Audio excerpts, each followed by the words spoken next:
जय शिवराय. आजचा विषय तुमच्यासमोर मांडण्या अगोदर मी काही उदाहरण सर्वात प्रथम ठेवण्याचा प्रयत्न करतो. बघा, आपल्या देशाची सिस्टीम किंवा प्रणाली ही काम कशा पद्धतीने करते. जर तुम्ही एखादी वस्तू आज ऑनलाईन जर ऑर्डर केली असाल, मग ते कोणत्याही कंपनीमार्फत असो, ती ऑनलाईन ऑर्डर केलेली वस्तू तुम्हाला ठरलेल्या दिवशी किंवा कधीकधी ठरलेल्या दिवसाच्या अगोदरच ते तुमच्या घरी डिलिव्हर होते. ठीक आहे, तुमच्या घरी डिलिव्हर होते ठरलेल्या दिवशी. पण मित्रांनो, याच उलट आज देशाची न्याय व्यवस्था ही कशी काम करते. ठीक आहे, जर आज एखाद्यावर वाईट परिस्थिती आली असेल किंवा एखाद्यावर काहीतरी कोणाच्या मार्फत गुन्हा जरी झाला असेल आणि तो पर्टिक्युलर व्यक्ती जर न्याय मागण्यासाठी न्यायपालिकेमध्ये जात असेल, त्याला काय मिळते?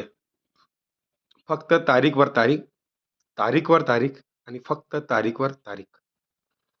असं का बरं?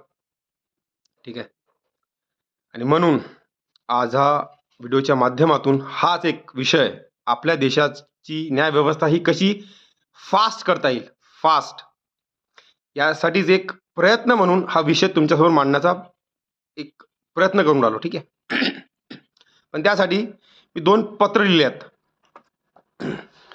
एक पत्र लिहिलं आहे मी काटोल नरखेड विधानसभा क्षेत्राचे आमदार श्री चरणसिंगजी ठाकूर यांना, आणि दुसरं पत्र लिहिलं आहे मी काटोल शहराचे CEO आणि सध्याच्या स्थितीत ते एक प्रशासक म्हणून काटोल नगर परिषदमध्ये काम करत आहेत यांना.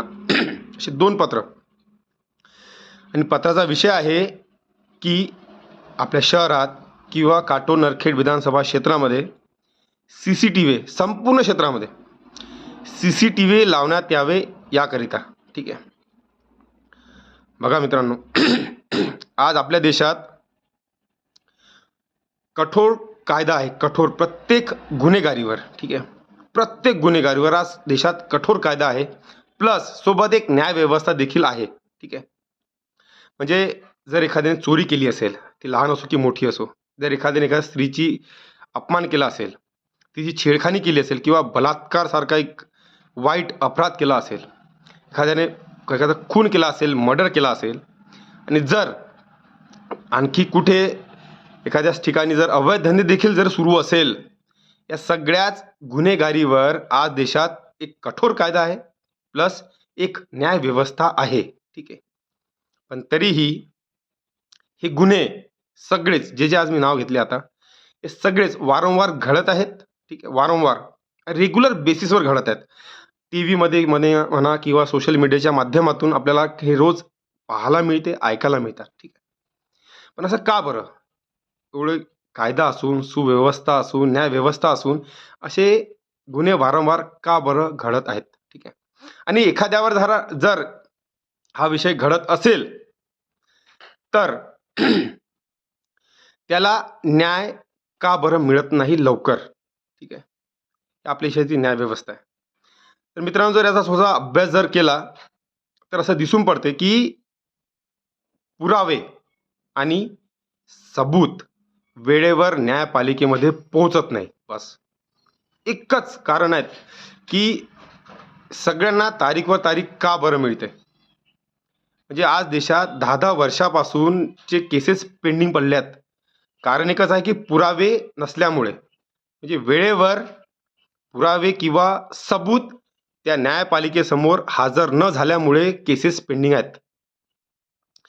आणि हेच नाही तर भरपूर ठिकाणी असं पाहायला मिळते की त्या जजला किंवा त्या वकिलाला माहीत राहते की हाच पर्टिक्युलर किंवा नेमका व्यक्ती हा गुन्हेगार आहे, पण तरीही त्याला शिक्षा देऊ शकत नाही, कारण वेळेवर पुरावे किंवा सबूत तिथे हजर होत नाही.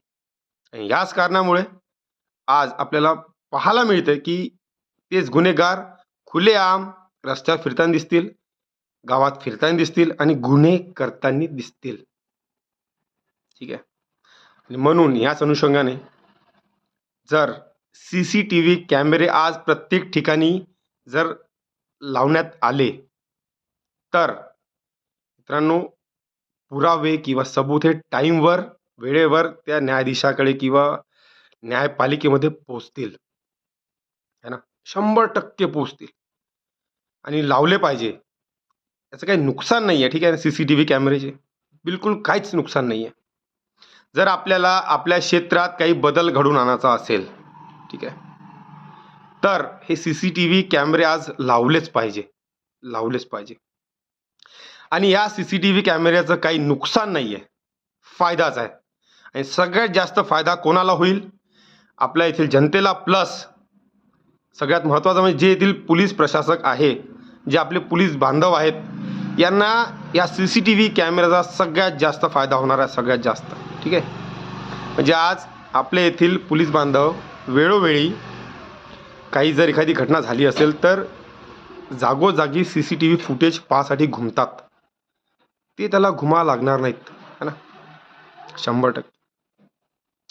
आणि हेच नाही तर आणखी एक लक्षात आली गोष्ट, बघा, काही दिवसापहिले आपल्या येथील जे माजी आमदार आहेत, यांना देखील त्यांच्या गाडीवर हल्ला झाला होता, एक गोटा मारला होता.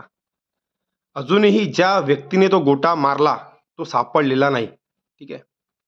म्हणजे जर त्या ठिकाणी जर CCTV कॅमेरा असता तर कदाचित तो व्यक्ती सापडला असता, है ना? जर येथील आमदार जर सुरक्षित राहू शकत नाही तर आपण साधारण जनतेचं कसं होईल? म्हणून या अनुषंगाने मी येथील आमदारांना, येथील प्रशासनाला नम्र विनंती करतो या पत्राच्या माध्यमातून, की तुम्ही स्वतः लवकरात लवकर पुढाकार घेऊन की आपल्या येथील जनता किंवा आपल्या इथं क्षेत्र हे सुरक्षित कसं राहील आणि न्यायव्यवस्थेला, आपल्या येथील न्यायप्रणालीला कसं फास्ट करता येईल यासाठी विचार करावा.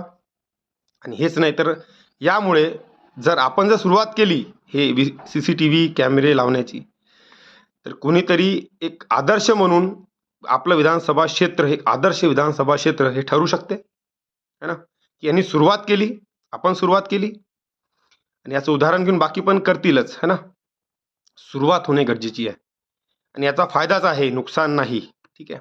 बस एवढंच बोलतो मित्रांनो. जय शिवराय.